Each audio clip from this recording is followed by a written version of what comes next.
അപ്പം ഈ ക്വസ്റ്റ്യൻ നമ്മൾ വായിച്ചു നോക്കാം. ഈ ക്വസ്റ്റ്യനകത്ത് പറയുന്നത് പറഞ്ഞാൽ എ ബി സിയുടെ ഇൻകത്തിന്റെ സമ്മായിട്ട് 60 നമുക്ക് തന്നിട്ടുണ്ട്.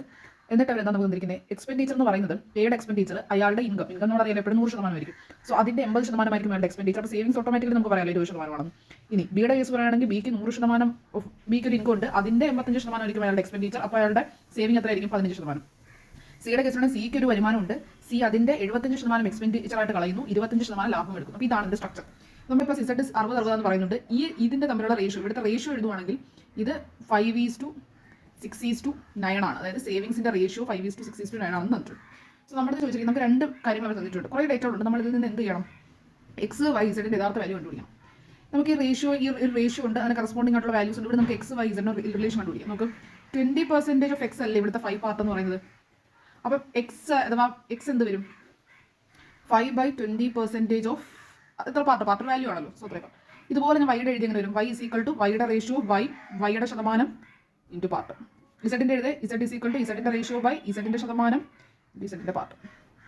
ഓക്കെ, അപ്പം എക്സ് വൈ ഇസഡ് ഇതിന്റെ സമ്മാണ് നമുക്ക് ഈ 60 തന്നിരിക്കുന്നത്. ഓക്കെ, അപ്പം നമ്മൾ ഈ പെർസെൻറ്റേജ് അറിയില്ല, മുകളിലോട്ട് പോകും. ദെൻ ഇത് നമ്മൾ ചെയ്യുമ്പോഴത്തേക്കും അത്രയും ശതമാനം നമ്മൾ അങ്ങനെ ചെയ്താൽ മതി. നമുക്ക് 5 പാർട്ട് ചെയ്യുക, ദെൻ ഡിവൈഡ് ചെയ്യുമ്പോൾ ഒരു പാർട്ടിന്റെ വാല്യൂ എന്നത്, പിന്നെ ഈ ഒരു പാർട്ടിന്റെ വാല്യൂ ഇതിനകത്ത് ഇട്ടുള്ളത് എക്സ് കിട്ടും, ഇതിനകത്ത് ഇട്ടുള്ളത് വൈ കിട്ടും, ഇതിനകത്ത് ഇട്ടുള്ളത് എന്ത് കിട്ടും? ഇസഡ് കിട്ടും. ഓക്കെ, ഇതിനേക്കാൾ നമുക്ക് കുറച്ചുകൂടെ എക്സ് വൈ ഇസഡിന്റെ റേഷ്യോ അങ്ങ് ആക്കാം. എക്സ് വൈ ഇസഡ് റേഷ്യോ എങ്ങനെ എഴുതാം?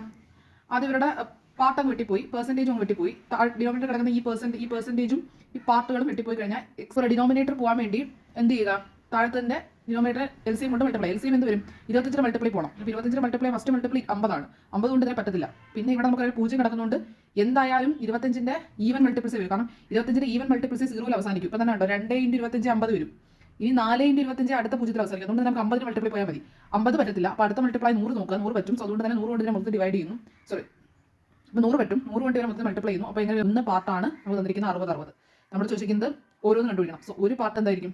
60/101 101 × 60 ചെയ്യുമ്പോഴാണ് കിട്ടുന്നത്. സോ അതുകൊണ്ട് തന്നെ ഇവിടെ ഒരു പാർട്ടിന്റെ വാല്യൂ 60. സോ ഒരു പാർട്ടിന്റെ വാല്യൂ 70 കിട്ടും.